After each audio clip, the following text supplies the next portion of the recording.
The House of the Mouse enters the fray. Let's see if it got what it takes. What's going on, everyone?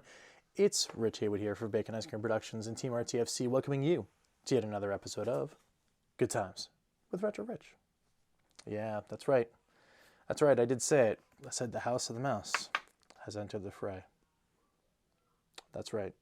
We got some Lorcana, Disney Lorcana, and we're going to check out to see what happens when you open some packs. And what we're going to do is we're going to try to do a 3-pack challenge using the power of TCGplayer.com and opening, you guessed it, 1, 2, 3 packs. All right, we're going to try to open these 3 packs and see if we can get the value of what was paid for the packs in the packs. It's new for me. This is a new game. I know we did another new one. I don't know if this one will appear before. I think it will appear before the Final Fantasy pack opening. So there will be a little confusion for those that are like regular viewers of the channel. When you get to the end, you guys will know. You guys will know. But it is time to go to the open zone and find out what happens when we open these packs. I've been looking at some cool stuff, and we'll talk about some stuff about the game and do a little overview as we're doing the pack opening, and then we'll get on upstairs and go to tcgplayer.com to see whether or not we've got the value in the packs.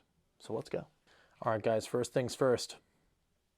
Can we have the Disney go to Middle Earth? No, of course not. Get this thing out of here for right now. We love it though. It's probably the coolest playmat I think I've had in a really, really long time, and I've got some really cool ones, except for maybe the Team RTFC mat. That's always the best time, right? But Steamboat Mickey is going to help us out today. That's right. We got ourselves a Lorcana playmat. These are about the standard price that you'd pay for a playmat, or $20. Got it at an LGS in Flemington, New Jersey. It's the Comic Fusion game store, which is pretty cool. Got comics, got cards, does events. Apparently there's an event going on right now.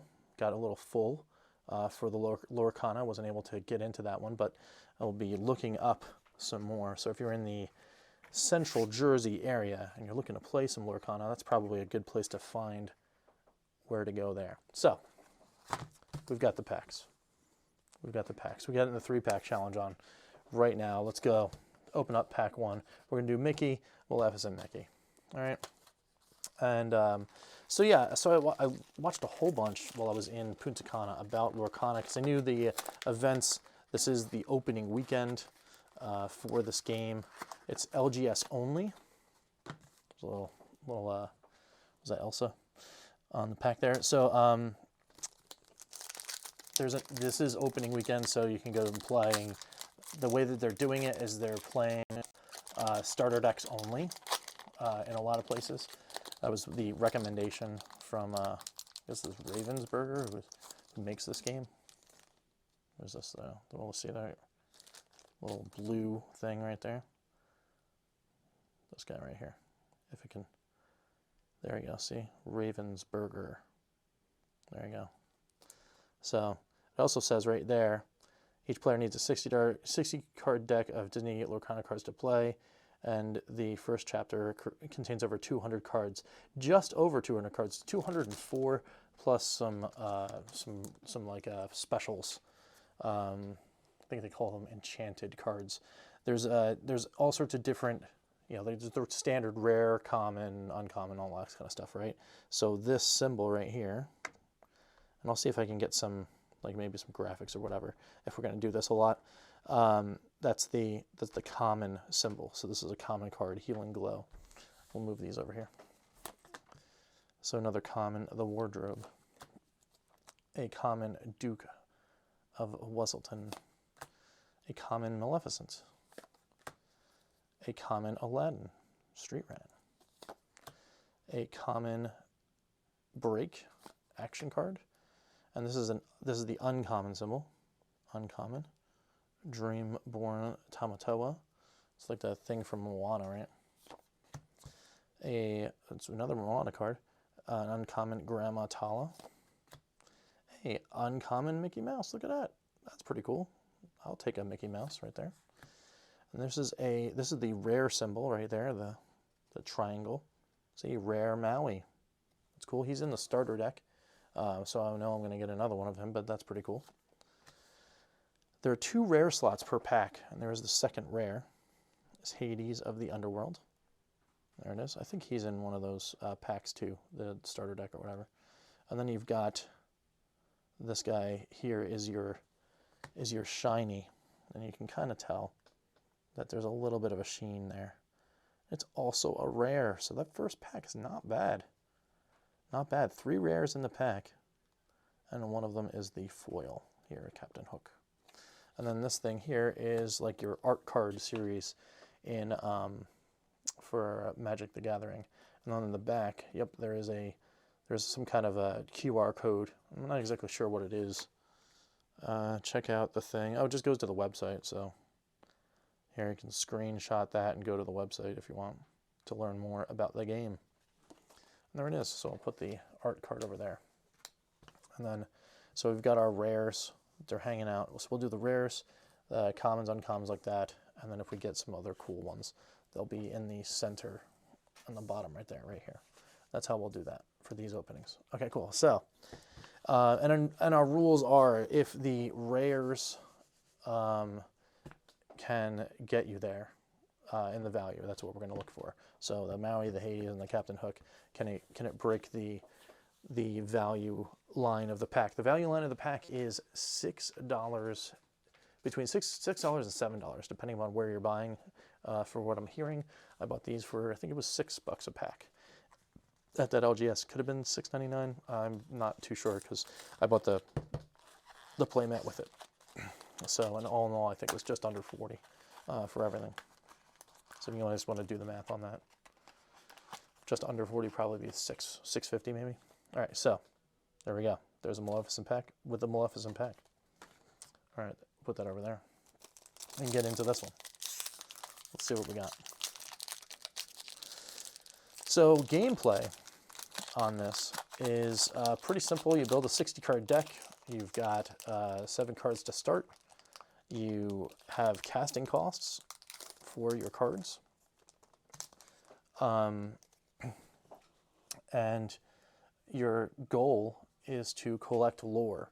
So you're building up to 20, and not bringing yourself or your opponent down from 20 to 0. You're trying to build up, and it's a race. It's first to get 20 lore. And how do you collect lore? You have guys like this, like Goofy, our first common. See these 2 little dots right here? These are the lore that this character can obtain.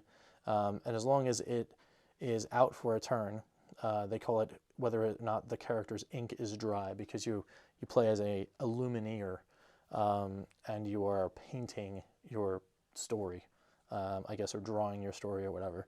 And as you play your characters, they have summoning sickness, basically, if you use a magic term. And then to collect your lore, you exert them or tap, right? And then these 2, you would gain 2 lore. Just automatically, you just get them. But it leaves them vulnerable for attack. More on that later. But anyway, so we got our Goofy. That's a common.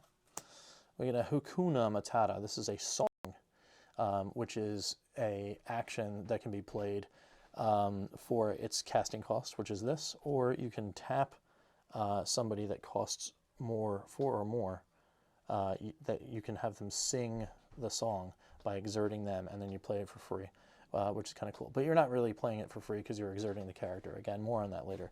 But anyway, so that is an action. You've got a Magic Broom, which is a character card that can contain lore. Now, some of these cards are going to have stuff like this, which means you can use these as ink, which is your casting. This is how you cast cards, is whether or not you have ink in play to exert in order to play your cards, right? So this costs 2 ink, right? This one costs 1 ink, the Stampede, but it doesn't have that symbol, which means you can't use it as ink. You have to have it in your hand in order to play. So anyway, that's another common. And then here's a Flounder, right? So say he's in your opening hand. You probably want to put him out because he can gain lore. He only costs 1 and that kind of thing. But say you also, let's sneak in the free card that I had. Here's your Tinkerbell. Well, she costs 3. You cost 1. He's in your opening hand. They both get 2 lore. This one's a little more powerful because you've got 4 defense and 2 offense, right? But say you want to play Flounder right away and it's your turn. Well, you can take Tinkerbell and put her like this down on the mat. And then you're, all right, cool, I want to draw Flounder into play. So you exert, right? So you put this out face down. This means you're using it as ink. You exert it, right? And then you can put Flounder into play, right? That's how you do it. Boom, boom, like that. And then, of course, at the beginning of every turn, when it's your turn again, you fill your inkwell or untap, and then if you have an action, like a upkeep action or something like that, you do that. They don't call it upkeep, but then you draw a card, right? Just like Magic, right? I know a lot of people are like, don't talk about Magic. Like, come on, we gotta use what we gotta use. All right, cool. Anyway, so Flounder. There's the Tinkerbell again. I got this one for free, and then it's a common though, so there's another one. And Be Our Guest is our uncommon. Pretty cool. Simba as an uncommon. It's pretty cool. Some of them have like different things here. During your turn, whenever this character banishes another character during a challenge, you gain 1 lore, which is kind of cool. It's actually a really cool ability for stacking things. What does banish mean? Banish means defeat in combat. That's where the whole challenge thing comes involved. Again, more on that later. All right, cool. Tigger, which is kind of cool. So this character has evasive. Only characters with evasive can challenge this character. It's really a sticking point in the beginnings of this game because there's not a lot of characters have evasive, and there's at least 2 or 3 red cards that I know of because of watching all these videos that have evasive. So if you're playing a character that doesn't have evasive, you can't challenge them. So they just keep collecting lore over and over again. So it could be an early game problem. But anyway, more on that later. So that is that. You've got another rare Maui. You've got double Maui action in your rare slot. You've got a Plasma Blaster in a rare slot. There you go. And then you've got a common Prince Eric, and there's the shiny. The foils are cool. I'm not necessarily like deeply impressed by the foil action on the cards, but they're cool. They have a thing. And there you go. There's a common Prince Eric right there. And then there's your other card. I guess it goes like that if you're creating a puzzle, 4-card puzzle. That kind of thing right there. All right, got the last pack. Let's get into this.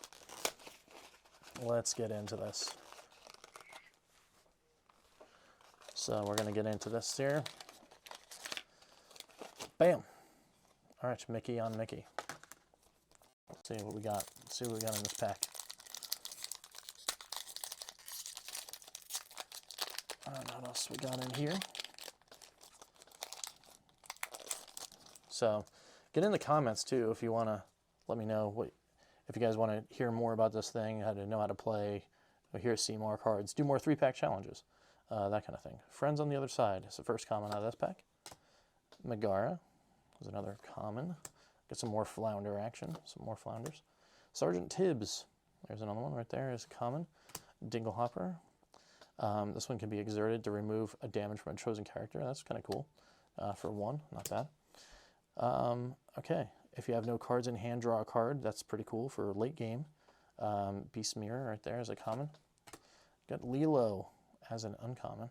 That's pretty cool. Dragonfire, banish chosen character, red as a card. High cost though to do that.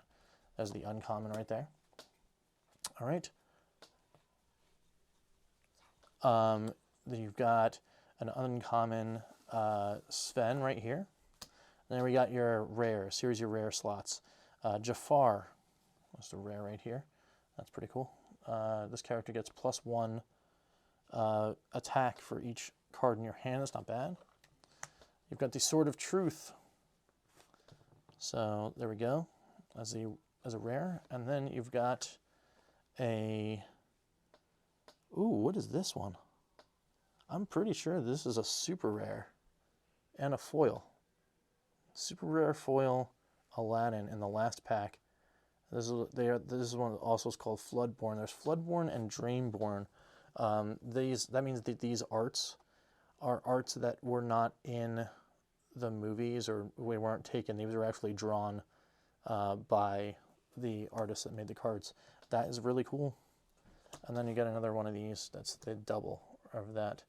So there we go. So we've got Jafar, 2 Mauis, Sword of Truth, Plasma Blaster, Hades, Aladdin, Captain Hook, and Prince Eric. Those are your cards we're going to be looking at for value. Can the value of these 9 cards meet or exceed the pack costs? It's time to go to the value zone to figure that out. So let's go. All right, guys, here we are in the value zone, ready to look at the value of these cards right here. See if we can get said value out of them. So what we're looking at, we'll go for the low end. So we're looking at 18. So if $6 a pack, $18, we can crack 18 with these, then we're in good shape, right?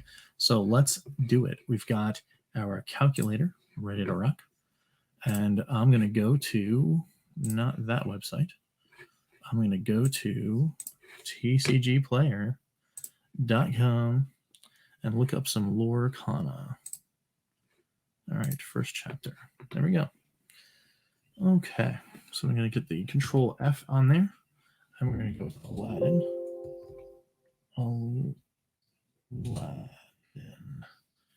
Aladdin Heroic Outlaw is our first card. And on tcgplayer.com, we're going to go with market price. With listings as low as, I'm just going to go with market price. Because it seems to be lower, like a couple cents lower than what the listing is. So I'll just give the benefit of the doubt. We'll take the low end, right? So this card right here, first hit. We're going to go back to the calculator here. $4.94. Starting off big. That was pretty big. All right, so, but that is the super rare, so that was the biggest one. Prince.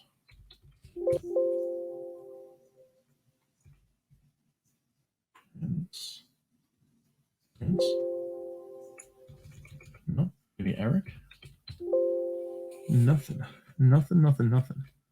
Oh, because we gotta go with A to Z. Let's go to A to Z. View as a list. There we go. No, we don't want to view as a list.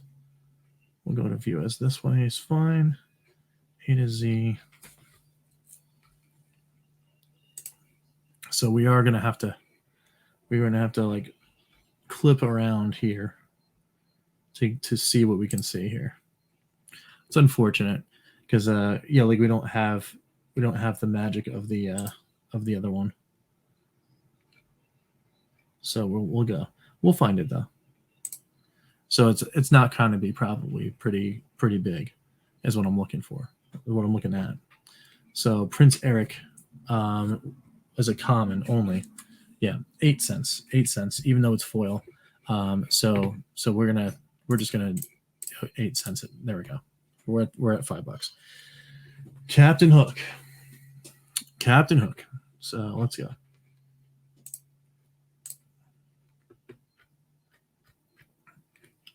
All right.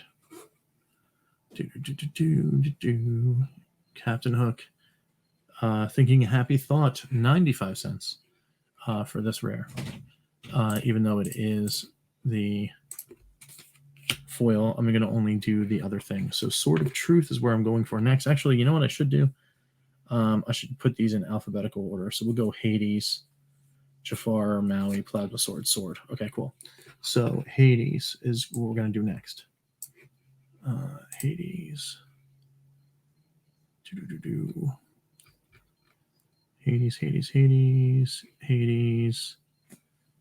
Hades, Lord of the Underworld at $199.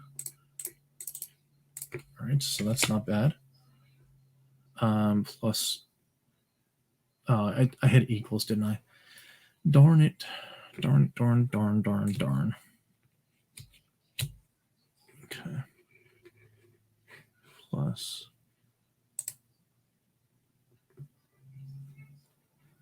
97. Also plus 8 or something like that. And then we'll pick up the Aladdin on the way back. Aladdin 494. So this is plus 494 plus. Okay, cool. So that's that. And then Jafar, we'll go over here.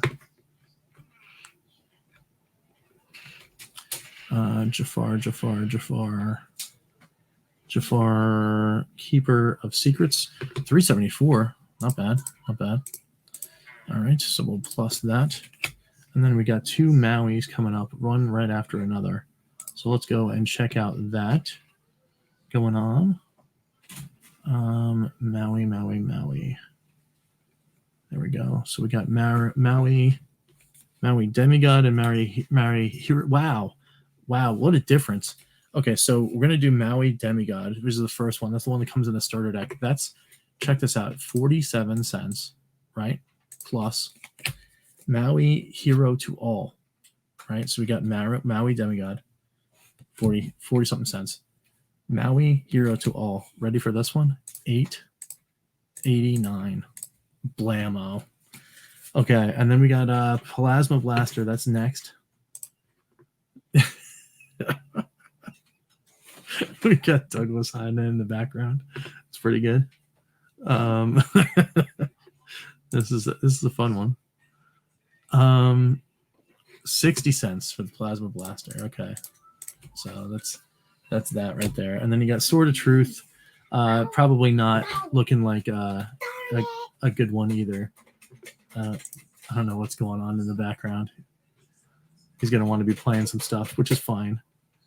24 cents for that too. So your grand total is $21.92. So even at 7 a pack, Maui comes in with the big hit right there with his buddy Aladdin to basically nearly cap the value of all 3 packs in one. $21.92, $6 a pack, $7 a pack, doesn't even matter.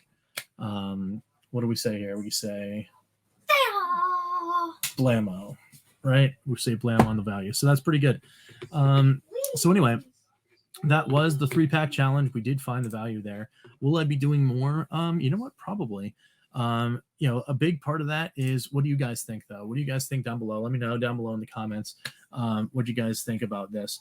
Do we want to do some more? Do we want to investigate some more? Lorcana, do you want to see me play? Do you want to rope somebody in and do some play sessions of this game? Let me know. What do you want to see? Do you want to know more about the rules? Do you want to know, want me to talk about more about some of the stuff that I left on the table, literally? Let me know down below in the comment section. Like I said, love these things. Love card games. Love looking at it. I'm going to be doing some more news and stuff like that and covering that kind of stuff, because you know what? I really do like it, and I think you guys, are resonating with this. And if you are, again, let me know down below. If you're like, hey, no, none of this. What are you doing, Rich? What are you doing with this crazy paper stuff? Get back to those retro video games and do video games only. Let me know down below too on that too, and then we'll see what we can do with that. Maybe this will get split off, and we'll do some other random things. But anyway, that is that. So we've reached the end of a video here on Bacon Ice Cream Productions. We got to do one thing only. That's thank every single member of the Good Times Club. We got to thank the EverCanadian, Crimson Cross, George Games, Chris Westerman, Phantom Fiction, Skeletrex, Lloyd Argem, Papa Pete, The Intellivision Gamer, Ken LeCure, and Mr. Shua, all for being members of the Good Times Club. You know what? We're going to thank Karsten too, just as being a legacy member of the Good Times Club. So thank you too, all for being members, and thank you so much all for the support. And for that one video that'll probably be later where I forget who it is, whoever that was, I'm pretty sure I hit everyone. Unless I missed you, Phantom. I don't know. I don't think I missed you, or I counted wrong. I'm pretty sure I hit everyone. But anyway, that's the thing. I hit you guys this time. because I'm upstairs and I have the list. So anyway, thank you guys so much for watching. And until next time, we will catch you next time for some good times. I'm Rich, and we will see you later. Maybe on the mat. All right. See you guys. Are you serious? Yes. About what? About saying goodbye. Say bye. Bye-bye.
RTFC.baconicecream.com